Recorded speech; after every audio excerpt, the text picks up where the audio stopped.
Good morning children. आज आप इसका जॉर्ज पंचम की नाक का आखिरी अंश पढ़ेंगे और आपको प्रश्नोत्तर भी मिलेंगे, आप उन्हें हल भी करेंगे। मैंने आपको ये पढ़ाया था इससे पहले वाले अंश में कि सिर्फ नाक ना होने के कारण बड़े बड़े जो काम थे, मतलब शासकीय अफसर, उनमें एक खलबली सी मची हुई थी और उधर मूर्तिकार ने फिर एक शर्त दोहरा दी और कमरे के दरवाजे फिर से बंद कर दिए गए, जिसमें कमेटी बैठी हुई थी। यहाँ तक मैंने आपको बताया था। मूर्तिकार ने एक नई योजना पेश की। नाक लगाना एकदम ज़रूरी है, इसलिए मेरी राय है कि 40 करोड़ में से कोई एक जिंदा नाक काट कर लगा दी जाए। अब उसने ये वाली शर्त रखी। मूर्तिकार की इस नई सलाह को सुनकर सन्नाटा छा गया। वही किसी जिंदा इंसान की नाक लगाना कोई आसान काम तो है नहीं। सबको परेशान देखकर मूर्तिकार ने कहा कि आप लोग घबराते क्यों हैं, ये काम मेरे ऊपर छोड़ दीजिए। नाक चुनना मेरा काम है, आपकी सिर्फ मुझे आज्ञा चाहिए, इजाज़त चाहिए। कानाफूसी करके आपस में कमेटी वालों ने कानाफूसी करके मूर्तिकार को आदेश दे दिया कि ठीक है, इजाज़त दे दी उसे कि आप जिंदा नाक लगाइए।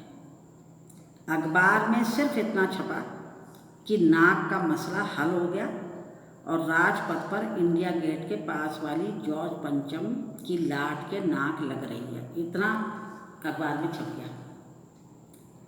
मूर्ति के आसपास का तालाब सुखाकर और साफ करके ताज़ा पानी डाला गया। क्यों डाला गया? जिससे जिंदा लगाई जाने वाली नाक सूख न जाए। रानी के आने का दिन नज़दीक आता जा रहा था। मूर्तिकार खुद बताए हाल से परेशान था, क्योंकि अभी तक उसे जिंदा नाक नहीं मिलती।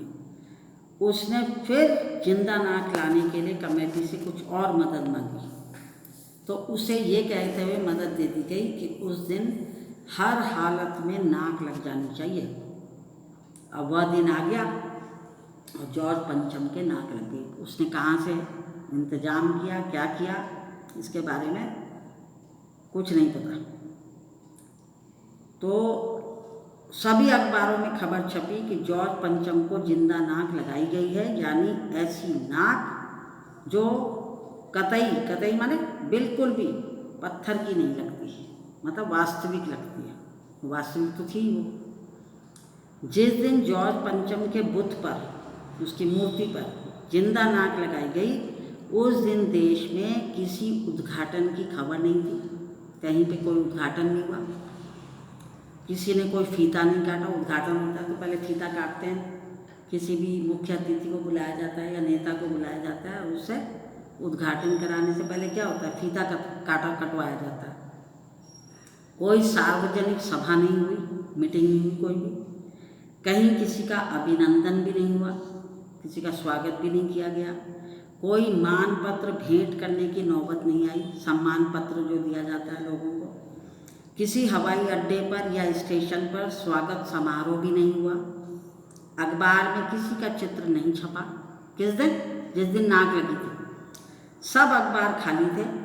पता नहीं ऐसा क्यों हुआ, मतलब सारे अखबार खाली क्यों थे ये किसी को नहीं पता। जबकि हकीकत क्या थी कि जॉर्ज पंचम की लाट पर जिंदा नाक लगने से जितने भी अखबार वाले थे वे सब लज्जित थे, शर्मिंदा थे, क्योंकि ये कोई अच्छा काम थोड़ी ना है किसी जिंदा व्यक्ति की नाक काट के और वहाँ पर लगा दी। तो जिस जॉर्ज पंचम की तुलना छोटे बच्चे से भी ना की जा सके और जिसके अत्याचार को इतिहास भी शायद भूला नहीं था, उस जॉर्ज पंचम की लाट पर अपने सम्मान की नाक कटवाकर जिंदा नाक फिट की गई।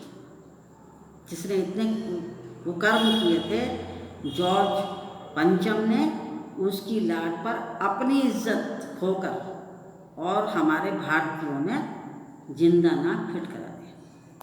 तो यह कृत्य चुल्लू भर पानी में डूबने जैसा था। कृत्य माने जो कर्म किया उन्होंने, ये कुकर्म है, ये बुरा काम। यह दिन भारतीयों के आत्मसम्मान पर चोट करने वाला था इसलिए उस खबर के दिन अखबार खाली थे। तो कारण यह था कि भारतीयों को इस बात का एहसास था, अखबार वाले भी लज्जित थे कि हमारे भारत में लोगों ने कुकृत्य किया, बुरा काम किया, किसी की जिंदा नाक काट के मूर्ति पर लगा दी गई।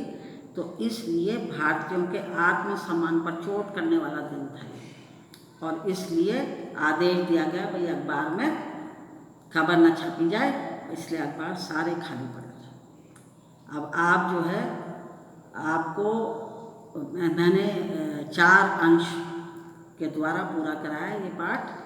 अब आपको जो भी प्रश्न उत्तर मिलेंगे आप उन्हें अच्छी तरह से कीजिएगा। आशा है कि आपको ये पाठ समझ में आया होगा। ये एक कहानी है, इतना मुश्किल भी नहीं है, आप आसानी से कर सकते हैं जहाँ तक मेरा ख्याल है।